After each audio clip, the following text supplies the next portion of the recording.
Hello everyone, welcome to our channel knowledge talks. మీరు మా ఛానల్ని ఫస్ట్ టైం చూస్తున్నట్టయితే సబ్స్క్రైబ్ చేయండి. సబ్స్క్రైబ్ చేశాక బెల్ ఐకాన్ని యాక్టివేట్ చేయండి. అందరూ చావా సినిమా చూశాక, హిందీ మూవీ తెలుగు డబ్బింగ్ అయ్యాక అందరూ చూసి చాలా ఎమోషనల్ అయితే అయ్యి ఉంటారు కదా. సో అండ్ అలాగే విక్కీ కౌశల్ యాక్టింగ్ చూసి అండ్ అలాగే అందులో ఉన్న స్టోరీని చూసి, అసలు శివాజీ మహారాజ్ గురించి మనందరికీ చాలా తెలుసు, కానీ ఆయన కొడుకు సంభాజీ మహారాజ్ గురించి చాలామందికి తెలియదు. సో అటు మహారాష్ట్ర ఆడియన్స్తో పాటు తెలుగు ఆడియన్స్ కూడా ఈ మూవీకి చాలా మంచి అప్లాజ్ అయితే ఇచ్చారనమాట. బట్ అందరికీ ఒక డౌట్ అయితే వచ్చుంటుంది, సంభాజీ మహారాజ్ ఔరంగజేబ్లో అలా హింస పెట్టి ఆయన చంపేశాక అసలు మరాఠా రాజ్యం ఏమైంది? ఔరంగజేబ్ మొత్తం మన ఇండియాని ఇస్లామిక్ కంట్రీగా మార్చడానికి ట్రై చేసిన మరాఠా రాజులు అండ్ మన వాళ్ళందరూ ఎలా ఎదుర్కొన్నారు, అసలు ఏమైంది తర్వాత మరాఠా పరిపాలన అనేది డౌట్ వచ్చిండొచ్చు. సో ఆ తర్వాత సంభాజీ మహారాజ్ చనిపోయాక ఏం జరిగింది అనేది ఈ వీడియో అనమాట. ఎప్పుడైతే సంభాజీ మహారాజ్ ఔరంగజేబ్ చేతిలో చనిపోయారో దాని తర్వాత యేషుబాయికి ఈ విషయం అయితే తెలుస్తుంది అనమాట. సో యేషుబాయి ఎవరో మీకు ఐడియా ఉండే ఉంటుంది, సంభాజీ మహారాజ్ గారి వైఫ్. సో ఆమెకి విషయం తెలియగానే ఆమె రాజారాం ఎవరైతే సంభాజీ మహారాజ్ తమ్ముడు ఉన్నారో ఆయన్ని మరాఠా పరిపాలనకి రాజుగా ప్రకటిస్తుంది అనమాట. సో నెక్స్ట్ ఔరంగజేబు వెంటనే ఆ రాజ్యం మీద దాడి చేయడానికి అయితే వెళ్తారు. అప్పుడు రాజారాంని తప్పించి నెక్స్ట్, ఎందుకంటే ఆ మరాఠీ రాజ్యానికి ఆయన ఎంతో అవసరం కాబట్టి యేషుబాయి తన చేతిలోకి తీసుకుని కింగ్డమ్ మొత్తాన్ని ఆయన్ని తప్పిస్తుంది. సో ఆ తప్పించినప్పుడు ఈమె యేషుబాయి అలాగే సంభాజీ మహారాజ్ కొడుకు షాహుని ఇద్దరిని కూడా ఔరంగజేబ్ కట్టడి చేసి బందీగా ఉంచుతారు. సో తర్వాత రాజారాం గారు ఏం చేస్తారంటే ఆయన తప్పించుకుని అలా వేరే మరాఠా రాజ్యంలోకి వెళ్ళి ఆయన అక్కడి నుంచి మరాఠా పరిపాలన కొనసాగిస్తారనమాట.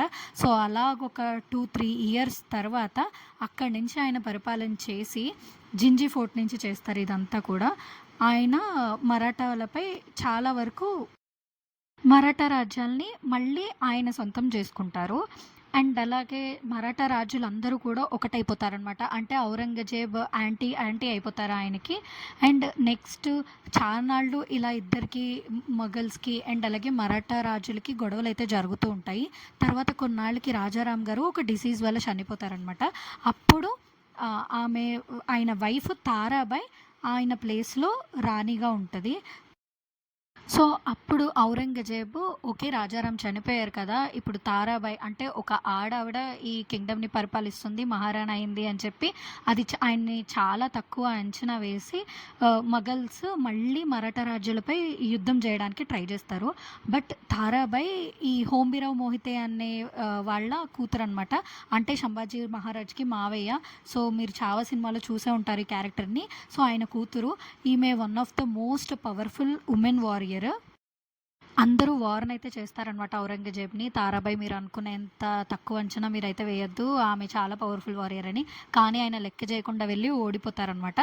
సో తారాబాయి చాలా ఏళ్ళు ఈ మొఘల్స్ పరిపాలన అడ్డుకట్టి మరాఠీ రాజ్యం మొత్తాన్ని ఆమె చూసుకుంటుంది. తర్వాత చాలా తెలివిగా యేషుబాయిని షాహుని రిలీజ్ చేస్తారనమాట ఔరంగజేబ్. ఎందుకంటే ఇప్పుడు మరాఠా వాళ్ళు చాలా స్ట్రాంగ్గా ఉన్నారు, ఈ మరాఠా వాళ్ళని ఎలానో డైరెక్ట్గా గెలవలేకపోతున్నాం కదా అని చెప్పి ఈ షాహుని సంభాజీ మహారాజ్ కొడుకుని అడ్డు పెట్టుకుని, సో వీళ్ళిద్దరి మధ్యన ఇంటర్నల్గా రైవల్రీ పెంచాలి, వీళ్ళలో వీళ్ళే కొట్టుకోవాలి అన్నట్టుగా ఆయన రిలీజ్ చేస్తారు. బట్ అలాగే తారాబాయికి షాహుకి యుద్ధం అయితే జరుగుతుంది. ఆ యుద్ధంలో షాహు గెలిచి షాహు మళ్ళీ కింగ్డమ్ని పాలిస్తారనమాట. సో ఇలానే మొత్తం మొఘల్స్ అందరినీ తరిమి కొడతారు నెక్స్ట్ వచ్చే ప్రతి జనరేషన్ కూడా. అందుకని చెప్పి ఇప్పటికి తర్వాత మహారాష్ట్ర అండ్ ఉత్తర కర్ణాటక ఈ ఫ్యామిలీ, ఈ శివాజీ మహారాజ్ ఫ్యామిలీ అండర్లో ఉన్నప్పుడే ఈ ఔరంగజేబ్ ఈ మొఘల్స్ నుంచి తప్పించుకుంటారు. సో ఆ తర్వాత ఔరంగజేబ్ చనిపోతారు, తర్వాత వేరే వాళ్ళు వస్తారు. బట్ స్టిల్ ఎంతమంది మొఘల్స్ వచ్చినా వీళ్ళ ఫ్యామిలీ ఉన్నంత వరకు అయితే మాత్రం రూల్ చేయలేకపోతారనమాట. ఇది తర్వాత జరిగిన స్టోరీ. సో ఇదైతే చాలా పెద్ద స్టోరీ, బట్ నేనైతే షార్ట్గా చెప్పడానికి ట్రై చేశాను. ఒకవేళ ఈ వీడియో మీకు నచ్చితే మాత్రం తప్పకుండా లైక్ చేయండి, షేర్ చేయండి. మా ఛానల్ని ఇలాంటి మరెన్నో వీడియోస్ కోసం సబ్స్క్రైబ్ చేయండి. మీకు ఇంకా ఏ విషయం మీద వీడియోస్ కావాలి అనేది నాకు కమెంట్ చేయండి. తప్పకుండా ఆ టాపిక్స్ మీద అయితే నేను వీడియో చేయడానికి ట్రై చేస్తాను. అండ్ అలాగే ఈ వీడియోని లైక్ చేసి షేర్ చేసి ఛానల్ని సబ్స్క్రైబ్ చేయండి. Thank you.